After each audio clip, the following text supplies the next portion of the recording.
Scott Golden here with the WCW Worldwide Review Series for the July 24th, 1993 edition. Keith and Kent, the Cole twins, who are around maybe for another year at most. Two young blonde guys who, quite honestly, are just kind of here in an enhancement talent match. They're getting over. The idea is they're twins and they are baby faces, and we are supposed to be excited. Very few people were, unless you were a young child. Fireman's carried by one of the Cole twins and takes advantage. Hip tosses that are kind of awkward looking, even the enhancement talent having difficulty going over for the guys just because it's awkward. And there's so few highlights from their 4-minute match that they actually have to show them bouncing down to the ring as a part of the replay. Max Payne is out and continuing to squash opponents, arm bars, arm locks, and eventually the painkiller submission.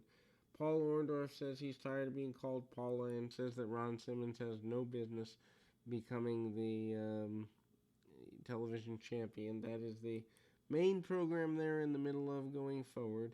Ricky the Dragon Steamboat coming back as a singles guy, including breathing fire all over again. The fire-breathing dragon returns.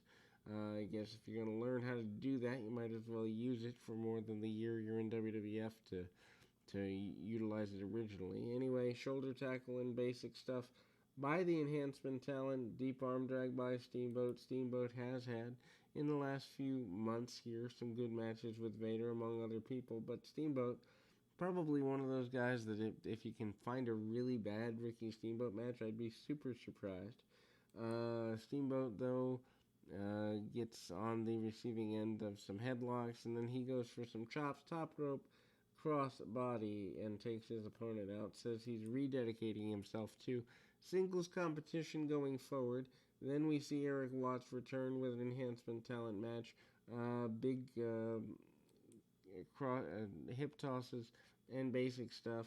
Punches to the arm, stays on the arm, does Watts. Watts really has been overpushed, and since the removal of his father from Power, he's still here, but he's not pushed like he was.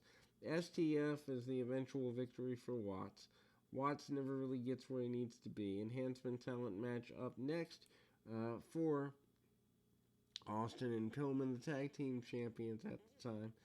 Although I don't think they have fully embodied with the Horsemen quite yet. Although maybe they had around this time. Big chops by Pillman. Pillman, of course, the more finesse guy. Austin going at it with a more aggressive, assertive, power-based style. They continue the Brush with Greatness style tour where they continue to insult everyone in their way. Double splash from the top rope gets them their victory. And then we go to Flair for the gold again.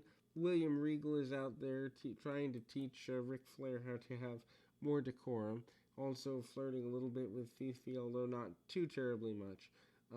Psycho Sid, Sid Vicious, or just Sid, whatever term you want to use, is out here in an enhancement match. A couple of kicks and then a power bomb. He folds the guy up and completely in half. The Colonel Rob Parker is extremely happy with his investment there. Paul Orndorff, a.k.a. Paula Orndorff, out here. Johnny B. Bad in a mask due to the damage done by the Bad Blaster in the weeks to come, or since the attack by Max Payne. He's out here. He's going at it with Orndorff. Orndorff still holding on to your television championship at the time. Orndorff tries to slow the match down early, going for arm drags, arm bars, and the like. Tries to slow it down because Orndorff always been a more psychologically driven guy.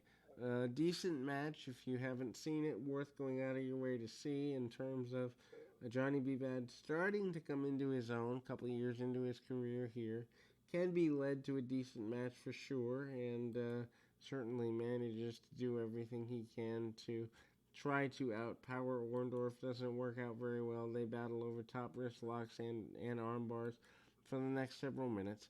Bad in the black masks is out there. Meanwhile, interference, including the Bad Blaster, again into the face by Max Payne. Payne trying to re-eliminate Johnny B. Bad, including the Bad Blaster. Awesome and King Kong out with Harley Race.